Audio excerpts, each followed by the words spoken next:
எனக்கு ஒரு டவுட்.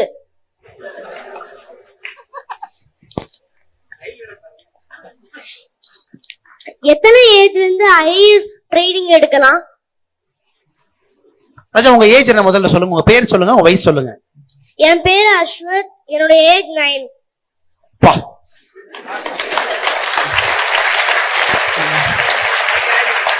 நீங்க அப்படியே மேல வாங்கல, அப்படியே மேல வாங்க, எல்லாரும் உங்களை பார்க்கட்டும். மேல வாங்க, நாங்க பதில் சொல்றோம். மேல வாங்க, நீங்க மேல வாங்க, அப்படியே வாங்க.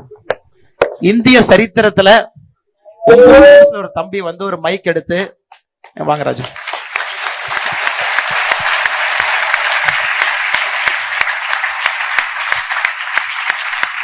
இந்திய சரித்திரத்துல 9 வயசுல ஒரு தம்பி வந்து ஒரு மைக் எடுத்து, அங்கிள் எந்த வயசுல இருந்து ஐஏஎஸ் படிக்கலாம்னு சொல்லுங்க அங்கிள்னு எங்கேயுமே கேட்டிருக்க மாட்டாங்க. தம்பி அஸ்வத் கேட்டிருக்கீங்க. ஐஏஎஸ் ஆகணுங்களா தங்கம்? இப்ப நீங்க என்ன கிளாஸ் படிக்கிறீங்க? 4. ஏன் நீங்க ஐஏஎஸ் ஆகணும்? என் அப்பாவோட கனவு அது.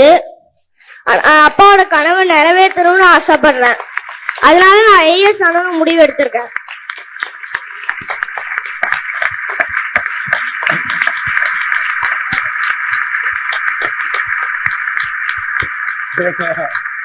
தங்கம் இங்க பாருங்க, ஏன் எல்லாம் கை தட்டுறாங்கன்னா இங்க வந்திருக்கிற எல்லோருக்குமே ஒரு சின்ன மோட்டிவேஷன் தேவைப்படுது.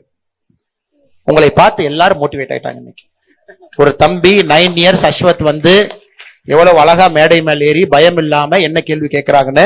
தங்கம் நீங்க ஐஏஎஸ் கண்டிப்பா ஆவீங்க. அது 21 வயசுலதான் எக்ஸாம் எழுத முடியும். உங்களுக்கு இன்னும் 12 வருஷம் இருக்கு. 12 இயர்ஸ் நீங்க வெயிட் பண்ணும். இப்ப நீங்க 9 இயர்ஸ் தான் ஆயிருக்கிறீங்க. நீங்க இப்போதைக்கு 4th 5th 6th 7th 8th 9th 10th எல்லாம் படிங்க. 10th எல்லாம் நல்லா படிச்சு நல்ல மார்க் வாங்க. இந்த மாதிரி அப்பப்ப ஈவென்ட் நடக்குதுன்னா என்னன்னு பாருங்க. நம்ம கண்ட்ரி, தமிழ்நாடு, ஸ்டேட்டு, எத்தனை, நீங்க எந்த டிஸ்ட்ரிக்ட்? சென்னை டிஸ்ட்ரிக்ட். தமிழ்நாட்டுல இந்த மாதிரி டிஸ்ட்ரிக்ட் எல்லாம் இருக்கா? இதெல்லாம் அப்படியே தெரிஞ்சு வச்சுக்கங்க. அவ்வளவுதான். இதை மட்டும் உங்களுக்கு தெரிஞ்சா இப்ப போதும். சென்னை டிஸ்ட்ரிக்ட் பக்கத்துல காஞ்சிபுரம் இருக்கு, அந்த பக்கம் இன்னொரு மாவட்டம் செங்கல்பட்டு இருக்கு. இதெல்லாம் தெரிஞ்சுக்கங்க. நம்ம பிரைம் மினிஸ்டர் யாரு? நம்ம இந்தியாவோட பிரைம் மினிஸ்டர் நரேந்திர மோடிஜி இருக்காங்க. சரிங்களா? தமிழ்நாட்டோட சீஃப் மினிஸ்டர் யாரு? MK ஸ்டாலின் ஐயா இருக்காங்க. இதெல்லாம் இந்த வயசுல நீங்க தெரிஞ்சு வச்சுக்கணும். இது போதும். ஏன் சார் நான் சொல்றது கரெக்டா? நீங்க இதெல்லாம் மட்டும் தெரிஞ்சுக்கிட்டீங்கன்னா போதும். நம்ம பிரைம் மினிஸ்டர் யாரு, பிரசிடென்ட் யாரு, என்ன சொல்றீங்க, இதெல்லாம் நீங்க தெரிஞ்சுக்கிட்டா போதும். நீங்க கண்டிப்பா ஐஏஎஸ் ஆவீங்க. சரிங்களா?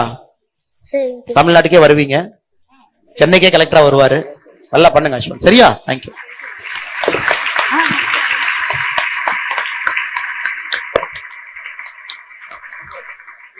அஸ்வத் விட நமக்கு ஒரு பெரிய மோட்டிவேஷன் இந்த அரங்கத்துல இந்த நிமிஷம் இருக்காதுன்னு நான் நம்புறேன். எந்த ஒரு தைரியம், என்ன ஒரு தன்னம்பிக்கை, கொஞ்சம் கூட ஒரு எதுவுமே சலனமே இல்லாம சொல்லுங்க அப்படின்ற அந்த ஒரு கான்பிடன்ஸ் லெவல். சீரியஸ்லி அகைன் ஒரு பிக் குடோஸ் டு அஸ்வத். இது போன்று முக்கிய நிகழ்வுகள், அரசியல் தகவல்களை ஆழமாகவும் மாறுபட்ட கோணத்திலும் அறிந்து கொள்ள மறக்காமல் உங்கள் IND தமிழ் 24x7 பக்கத்தை பின்பற்றிக் கொள்ளவும். உங்கள் ஒவ்வொரு ஆதரவும் இதுபோன்று பல நிகழ்வுகளின் பின்னணியை அறிய உதவும்.